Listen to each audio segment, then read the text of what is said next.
Hey guys, Hey everybody. we thought we'd come out and share a nice afternoon just after lunch today. And it's nice and sunny. I don't think there's a cloud in the sky. And It's probably about 61. yeah, about that.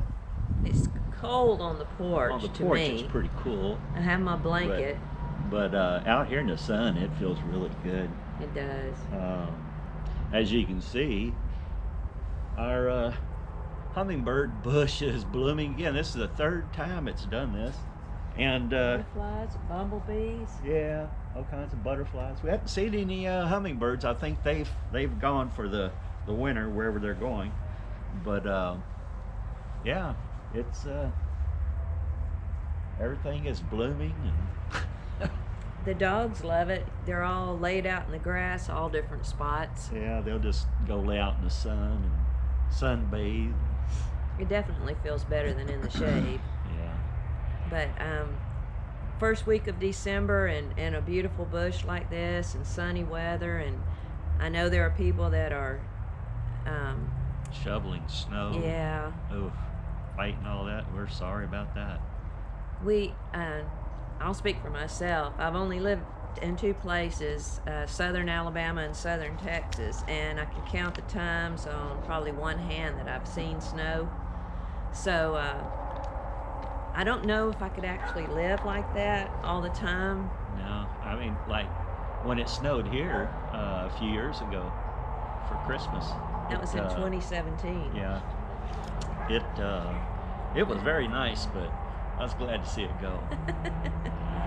Well, we're the type that 2 or 3 days is perfect. You get to build snowmen, have snowball fights, maybe start shoveling a little, and then it starts melting, and then it's gone, and so it's fun for us. But I am a cold-natured person. I just couldn't stand it. Unless I was born and raised there, and then I would just be used to it. Yeah. So, Jason's from South Texas, born and raised, and he's in Oklahoma, and he's had some snow. I don't know Not much. recently, but since he's been up Just been there cold. a year, he's Cold had and some wet. snow. So, No, he's had to get used to that. And Jared too. I mean, he lives in northern Texas, so he gets more.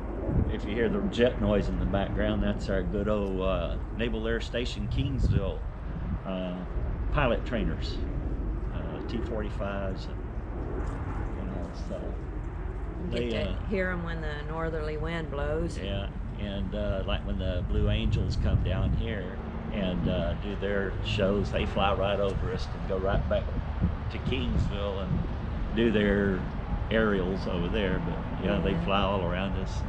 It's pretty. What, Gooby? Come here. You want to be on camera? He says, why, sure. He says, I'm getting a little chilly. You have to turn around and be good and say hello to the people. Say, Howdy, hello. people. Say hello. Sit down and make yourself at home. Be comfortable. Say hello. You want to shake my hand? Huh? You want to shake my hand? Huh? Never want to shake my hand. Same old story, huh? Yeah, different day. Yeah. So, Daisy still hasn't had a baby yet, and she looks like a she's little butterball turkey out there. looks like she's about to blow up. But Just looks like a log of bologna with sticks for legs. and then this morning we went to check the mail, and we came back, and he said, "Look to your left," and I looked, and he said, "What goat do you think that is?" And I said, "I don't know." And he goes, "That's little Buddy," and he was fluffed up. His hair, yeah, was he has all that huge. shag all over his hair or his back and stuff. And man, he looked like a puffer fish. He did. Looked like a fish walking around with horns. And that's how Daisy looks all the time. I don't know. It's got to be soon. You think it'll be twins, 1 or 2? I don't know. She's kind of little fat, chunky thing when she's not pregnant. So Yeah. I'd say she's probably going to have a single. I would prefer her to have a single because be afraid it'd be too much for her to have twins. But maybe if they were I'd small. love it if she had twins. That'd be adorable. as small as she is, they'd be half the size of Gooby. Yeah, that's true. What's up, Big Tex? Can you tell the folks howdy? I don't know if they can see or not. Oh.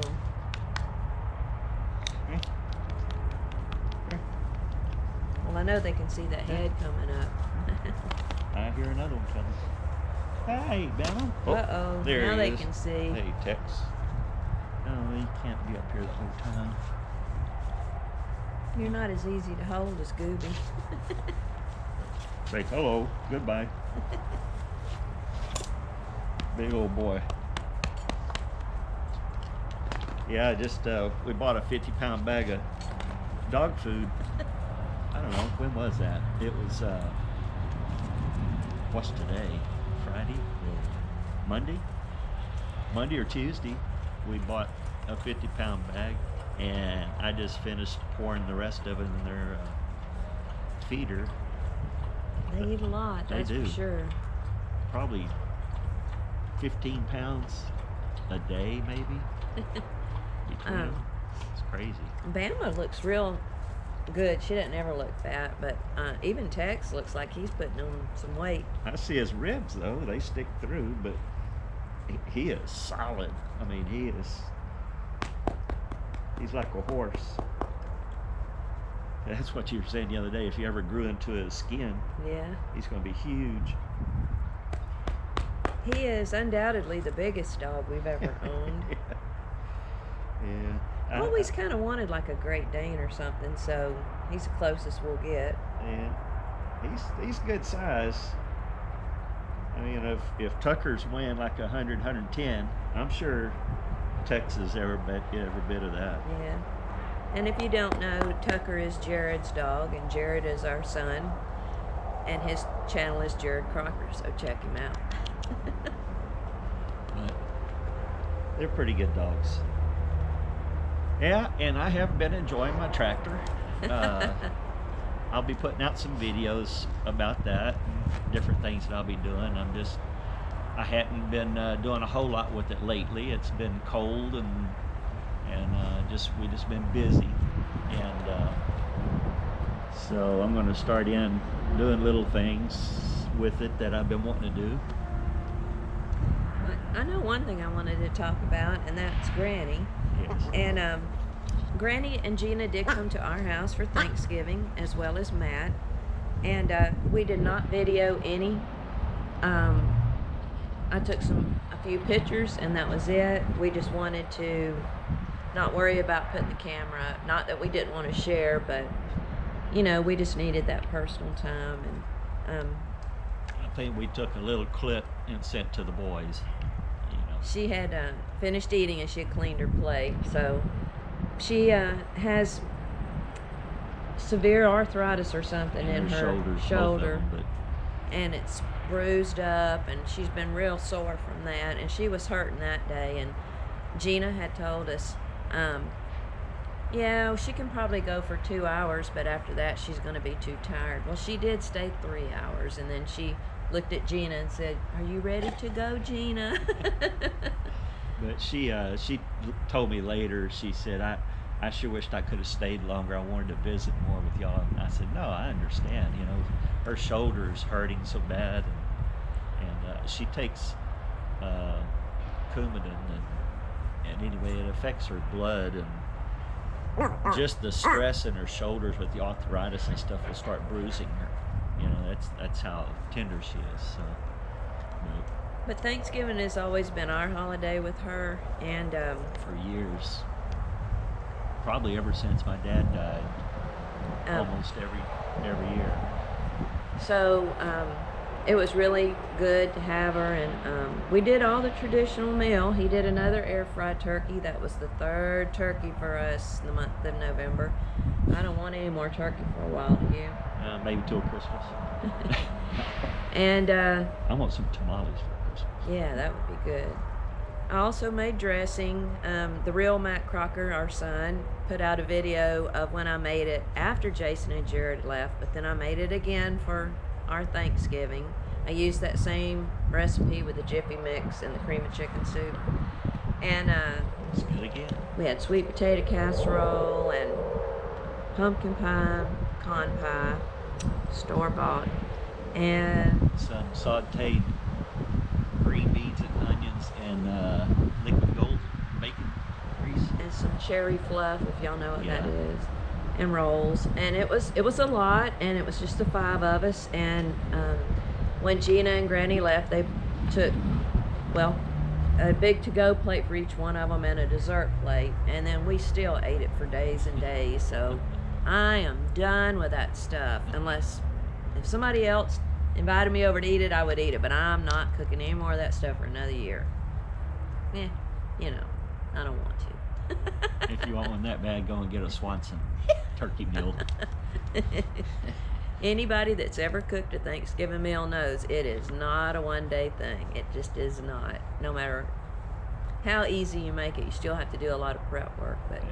it was good. And Then we had our nephew, yeah. Seth, came over, and that's my brother Vern's son. Anyway, he and his dad had gotten called by some guys out there by our ranch, and they are culling out some of those what we call Nilgais. It's Nilgai, and like an African antelope. yeah, it's not African. It's actually from India, but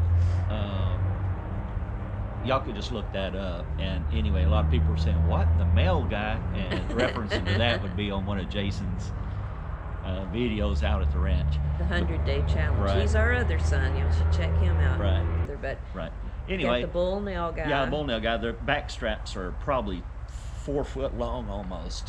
3 to 4 foot long, and anyway, he brought us a big old chunk of it, and I had to cut into some steaks and stuff and put those packaged up and put them away, and I had some leftover, and it was a good chunk, so I just made some big kind of like filet mignons, cut them and wrapped them with bacon, put them on the grill, grilled those up, had some grilled potatoes.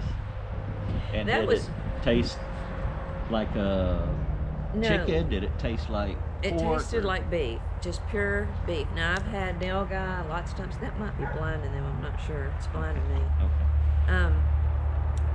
We've eaten Nilgai for years. But it always still kind of had a little flavor to it, wild tang to it maybe. But this did not, and I thought, I was concerned since it was a bull instead of a younger. Either a younger bull or a younger cow. Yeah, but it was not tough. It was not gamey. It was delicious. Like I said, like you said, made the filet mignon with the bacon around it. It was absolutely delicious. Then Well, we got like 3 packs out of it. Right. So Matt paid very close attention. The first pack is gone with the Right. filet mignon, and then last night, Dad did the chicken fried steak. some of those, and we just finished them today. So Matt, we'll save the 3rd package for when you're here. So you better hurry back quick, because it may not last. It was very good and very tender, and we were very grateful to get it. We're And gonna have to go out and get us another one. yeah, We they're were pretty hoping to have done. common Yeah, at the we were ranch. hoping to have done that when Jason and Jared and Matt were here, but we just didn't have enough time. We were so busy. There's But, a lot going on with tractor buying and videoing and all that kind of stuff when we were out the ranch, and yeah, the doolittles, Yeah. and then your toolbox, and then messing with the tractor some while they yeah, were here. so we and- just didn't have enough time to, because we were hoping just to go out there and shoot one and then just cut it up into quarters and backstrap pieces and things like that, and let the boys split it and take it, but it just didn't work out that way this time. And Jason probably wouldn't have any way to keep any Yeah, of it. he wouldn't. And but there's always another time. So what do you think about Jason's newest channel, The Crockers Unleashed? The podcast? Yeah. What do you think about No, it? I think he's doing good on that. He's got good clarity, in his microphone setup.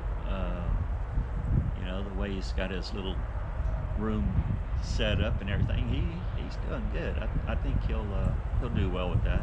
Kid loves to talk, so I feel like most of you that watch know Jason. Just in case you don't, he has the channel The Crockers and Coffee with the Crockers, and now he has the podcast, and it's good. It's interesting. It's, probably about 15 minutes long average, and if you haven't checked it out, check it out. and sometimes the subject matter may not be to your taste, and you just skip it, and then but keep checking him out because he does have some good stuff. He is going to get into some of the more technological aspects of YouTube. So Yeah, how-tos and tips. He's already given some, and I've already learned some from him just by watching that. So I think he'll do well.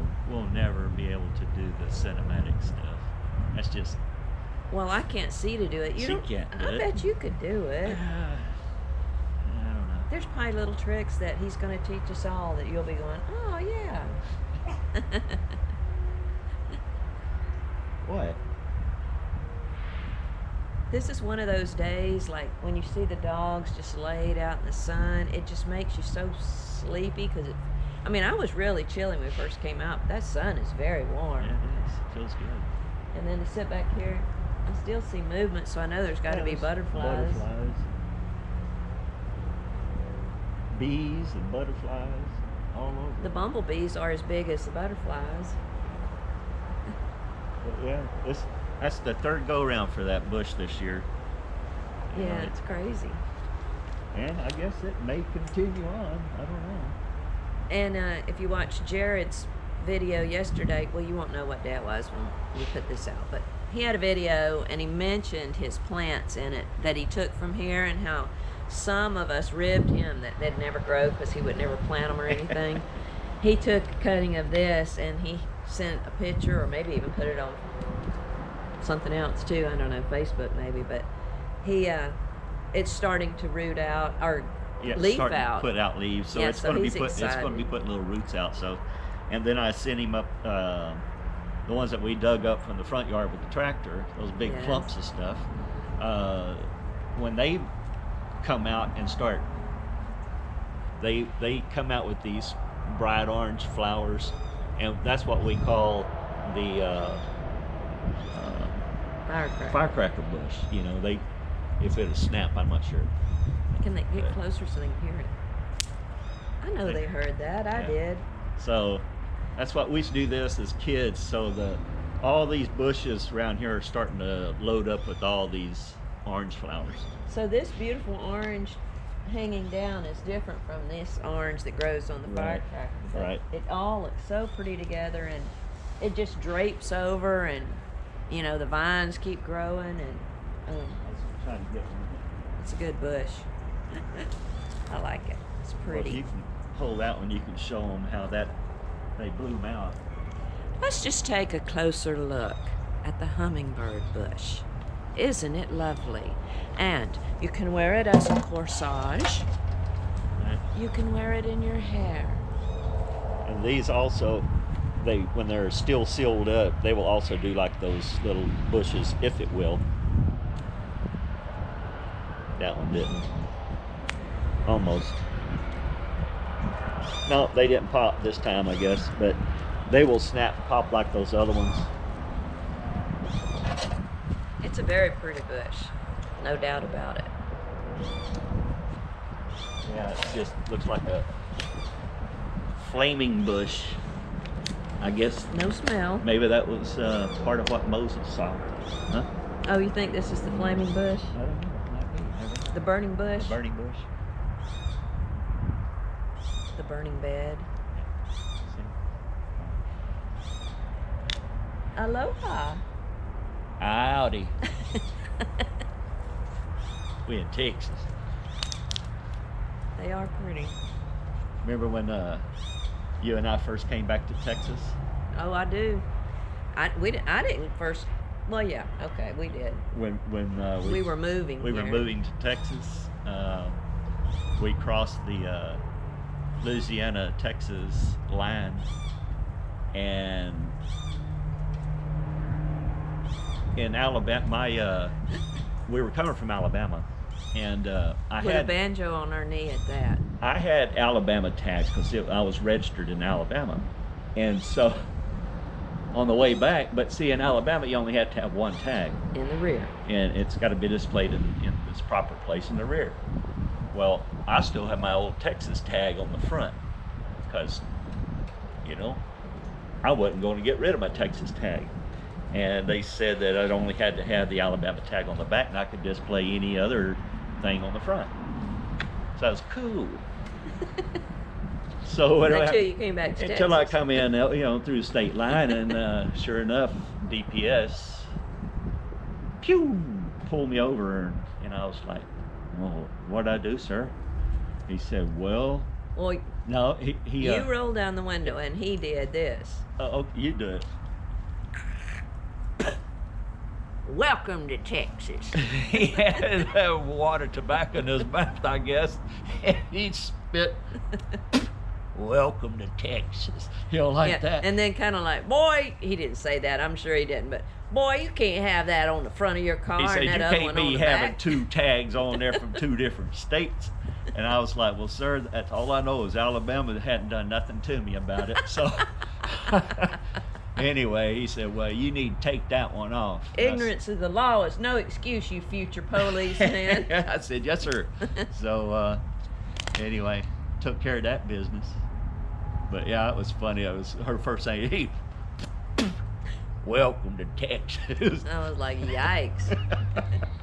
And then she went back to sleep, and over in East Texas, still have big pine trees. Like and, Alabama, yeah, it looked normal. it's all the same across that way, and Even up she to Houston. yeah, well, we were coming into Houston, and then south of Houston, she fell asleep, Yeah. and there were like giant pecan trees and oak and pine and stuff, and then you get south of Houston, it's nothing but like big pecan trees and things like that.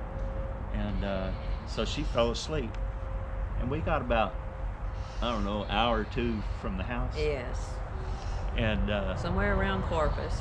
or just north Yeah. anyway. And she got up and she looked out and she just stared out there at the country, because I mean you could see for like miles. And she just looked up and she said, "So what are those shrubs out there?" What are those little bushes? Yeah, what are was those that? bushes? And I said, "Those are our trees. Those are mesquite trees." She was like, "I don't know about this." Wide open. If you've been in the South, I know it's probably that way all over in the southeastern part of the Where there's country. woods and stuff. But you go down the highways and you're surrounded by tons of trees on both sides. You're like going in a tunnel. Yeah. And so that's how all the country I ever knew. And then to wake up and see nothing, it was like, whoa. And people, that's where I still am today, 42 years later. The biggest tree we got is this oak right here in our own yard, which is good to have. There are several of those. But Yeah, we have 3 oak trees, right? yeah, but anyway, it was kind of funny. It shocked her. "Those are your trees?" Yeah. I had a lot to adjust to, Yeah. I should have picked up Spanish right when I first moved here. I kind of sort of tried. His dad owned a convenience store, and so I worked there for about a year, and that was the perfect way for me to learn Spanish. And I don't know. Well, they just start rattling off Spanish to her, because she, of course, dark, I didn't have white dark hair brown then. hair and olive skin and everything, and they just started just spitting out Spanish to her, and she was just like, "I'm sorry, I'm from Alabama, I don't understand nothing." No habla español, and that's all I know. I don't know. It was weird. I should have learned. And then when I started at the school, my good friend Connie Solis, she said, "Girl, I'm going to teach you to speak Spanish." And she was a kindergarten teacher, and she made me up a folder just like you would for a kindergarten student. It had a picture, and it had it in English and Spanish. And I know rojo is red. Rojo. Okay? And that's about it. I can't use it in a sentence or anything like that. And I just feel, if I ever had felt like a failure, that would be one thing. I should have learned to speak Spanish. Well, I used to know quite a bit, but I just don't use it, and you Well, you lose moved it. off. Yeah, you just don't use it. You moved to Oklahoma, and then you went to Alabama and places like that, and Right. it wasn't the known language. Right, and just don't use it, and you lose it. That's the sad part. Where I'm from, English is not even the language. It's what would we call it over there? I don't think we spoke English. We spoke Alabama talk. Yeah, Hick talk. Hicks. We talk Hick talk, and I still do. Oh, Melody comes out. That girl's Hick all the way through. I thought I beat the melody out of Melanie. You thought you saved Melanie from being a Hick, and then out came Melody. Melody and Joe Bob need to come for a visit, don't you think? We hadn't seen them in a while. Not since the boys Last were time here. they crashed our place. Yeah, when the I don't boys think were I here. want those idiots back over here. I don't think Melody and Joe Bob are so bad. It's just when all their kids get with them that it gets rowdy, you know? I don't know that melody. And if y'all don't know what the heck we're talking about, go back and check out some of our other videos. They're in a playlist called The Doolittles. Your sister something else. You're gonna get it. Oh. Well, I think we're gonna. We're talked out. Yeah, Gooby was hollering. He wants back in. He's probably standing over the door. I didn't think I'd say this, but I mean, I'm actually very warm now. Like I could take my jacket. Oh, my jacket, people. Offbeat. It doesn't mean I'm offbeat, even though I am. But this is the first band Jason was in. Yeah. Offbeat. Yeah, you can go to myspace.com. Jason doesn't like for any of this kind of stuff to leak out, you know, Wee. because it might highlight his singing skills, you know. And Yeah. I don't know. They sound as clear as Dale's voice. I think Dale does pretty good myself when he gets that guitar out and everything. I think Dale does pretty good. Well, we'll see y'all. Bye, y'all. Bye.